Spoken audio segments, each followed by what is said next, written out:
Тарамаймыз, тұрамыз, қазір мына жерге қарай өтеміз.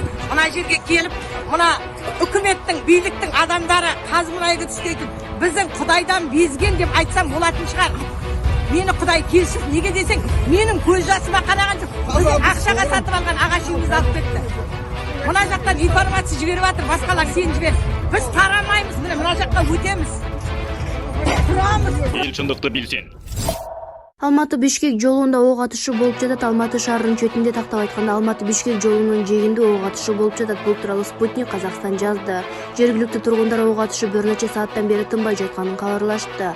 Алматынын чет жакасында Бишкекке кетүүчү трассанын боюнда салгылашуу жүрүп, кагылуучу бир нече сааттан бери уланып жатканын ЖММКлар күбөлөргө шилтеме берүү менен жазып чыгышты. Белгилей кетсек, Алматы облусунда коменданттык саат кечки саат 8ден башталып 7ге чейин уланууда. Талдыкоргондон чыга беришине жана кире беришине посттор орнотулду. Булак Назарбаев. Ел шындықты білсен.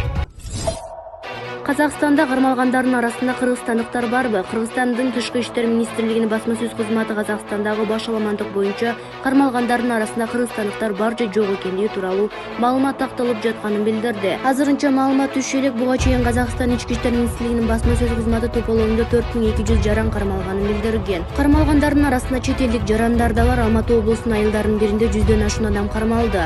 Алдын ала маалыматтар боюнча булар коңшу мамлекеттин жарандары. Ички иштер министрлигинин басма сөз кызматы алар кайсы мамлекет жөнүндө болуп жатканын тактаган жок. Булак Назарбаев. Ел шындықты білсен. Жанкейитерлик көрүнүш. Алматыда тополоңдо 4 жашар кыз каза болду. Алматыдагы тополоңдо 4 жашар кыз каза болду. Бул тууралуу Ордо Казакстан сайты жазып чыкты. Айдос Мелихан аттуу жарандын 4 жаштагы кызы Көркемай 6 январь күнү кечинде иниси менен унаада бара жатып каза болгон. Анын айтымында окуялар азык-түлүк алууга барып, аянттын жанынан өтүп бара жатканда болгон. Унанын ичинде агасынын дагы 2 баласы болгон. Алар дагы жаракат алып, 9-класстын окуучусу реанимацияда жатканы белгилүү болду. Ал эми 4 жашар Көркемайдын башына ок тийгенди атасы. Ал белгилегенде иниси жарадар болгон унаа менен балдарды ооруканага алып кеткен. Эске сала кетсек, 2 январда Жаңы Өзөн шаарындагы суюлтулган газдын баасын арзандатууну талап кылган митингчилерди колдогон акциялар бир нече күндөн бери Казакстандын бир катар шаарларында уланып жатат. Баш аламандык менен коштолгон бул акцияларда оңдогон адам каза тапты. Өлкө аймагында өзгөчө абал жарыяланган. Бийлик контртеррористтик операция жүргүзүүдө. Учурда Кыргызстандын жана 3-өлкөлөрдүн жарандары Казакстан аймагы аркылуу башка мамлекеттерге транзиттик каттоосуна убактылуу тыюу салынган. Булак Назарбаев. Ел шындықты білсен. Казакстанда баш аламандыкта 5000ден ашуун адам кармалды. Казакстанда баш аламандыкта 5135 адам кармалды. Бул тууралуу коңшу өлкөнүн ички иштер министри Эрлан Тургунбаев билдирген. Жергиликтүү маалымат булактары жазышууда. Маалыматка ылайык адам өлтүрүү, бийлик өкүлдөрүнө зомбулук көрсөтүү, тоноо, бейбаштык, уруулук фактылары боюнча 125 сотко чейинки тергөө иштери башталган. Ошондой эле Тургунбаев баш аламандыкта 400дөн ашуун унаа талкаланган. Алардын ичинен 346сы полиция кызматына тиешелүү экендигин кошумчалаган. Митингчилер республиканын биринчи президенти Нурсултан Назарбаевдин саясаттан кетүүнү талап кылышкан. Казакстанда өзгөчө абал режими киргизилип, өлкөнүн өкмөтү отставкага кеткен. Булак Super.kg. Ел шындықты білсен. Путин менен Токаев эмне жөнүндө сүйлөштү? Орусиянын президенти Владимир Путин Казакстандын президенти Токаев менен телефон аркылуу узакка сүйлөштү. Албетте, кеп Казакстандагы толкундоолор тууралуу жана ЖККнын көмөгү жөнүндө болду. Жакында ЖККнын мамлекет башчылары онлайн сүйлөшүүлөрдү өткөрмөй болду. Акыркы мезгилде болуп жаткан саясий хаос Назарбаевдин замандан биротоло окутулуп, Токаевдин заманы башталды. Кырдаал 2011-жылы Назарбаевдин бийлик тарабынан атылган Жаңы Өзөн шаарында газдын баасын түшүрүү тууралуу талап менен башталды. Жаңы жылдан баштап бийлик жүргүзүп жаткан реформалардан улам баа 2 эсе кымбаттап кеткен. Бааны өкмөт эмес, эркин рынок чечип калган. Газ Казакстандын батышы үчүн өтө орчунтуу тема болгон. Себеби ал жакта автоунаалардын 90% жана үй чарбачылыгынын 75% газды колдонушат. 3 январда Жаңы Өзөндөн башталган бул кырдаал соц тармактар аркылуу бүтүндөй өлкөгө тараган. 2019-жылы Кытайга каршы чыкканда да бүтүндөй мамлекетке тарап кеткен. Оор абалдын чыгышына негизги себеп акыркы мезгилде да казак коомчулугу кымбат доллардын улам алсырап бараткан. Официалдуу инфляция 2020-жылы 7,5 болсо, 2021-жылы 8,9%га жеткен. Азык-түлүктөр андан 5 бетер кымбаттаган. Ички миграция борбору Нур-Султанда, экс-борбор Алматыда күчөгөн. Ошондуктан Алматы каршылык көрсөтүүнүн борборуна айланган. Алматыда жаштар, студенттер көп. Алар Кыргызстанда 6 президенти менен жашап жатышат деп кыйкырып жүрүшөт. Президент Токаев Жаңы Өзөндүктөрдүн оозун жапкычы Алматыда катуу каршылык көрсөтүү башталып кетти. Шаарда күч органдарына каршы чыгышып, мародерчулук күч алып кетти. Андан соң интернет интернетти кайра өчүрүшүп, бул кезде Алматыда курал дүкөндөрү тонолуп, супермаркеттер, банкоматтарга мародерчулук жүрүп, машиналар өрттөнүп, аскердик куралдар тартылып алынды. Митингчилер акимият, прокуратура, телеканалдарын жана башка тиешелүү жайдарды басып алышып, талкалап өрттөп жиберишти. Алматынын аэропорту жана бир нече саат булардын колунда болду. Машинанын багаждарына автоматтар таратылып, өлгөн кишилердин да саны артты. Президент Касым-Жомарт Токаевдин билдирүүсүндө радикалдар кошулуп, алар сырттан каржыланып жатканын айтты. Ошондуктан ал митингчилерге каршы ок атууну 7-январда буйрду. Казакстандын президенти Касым-Жомарт Токаев 2022-жылы 7-январда телеканалдар жана интернет сайттар аркылуу кайрылуу жасап, өлкөдөгү соңку кырдаал боюнча маалымат берди. Ал өлкөдө антитеррордук операциялар уланып жатканы, полициянын, улуттук гвардиянын жана армиянын күчтөрү менен масштабтуу аракеттер жүрүп жатканын маалымдады.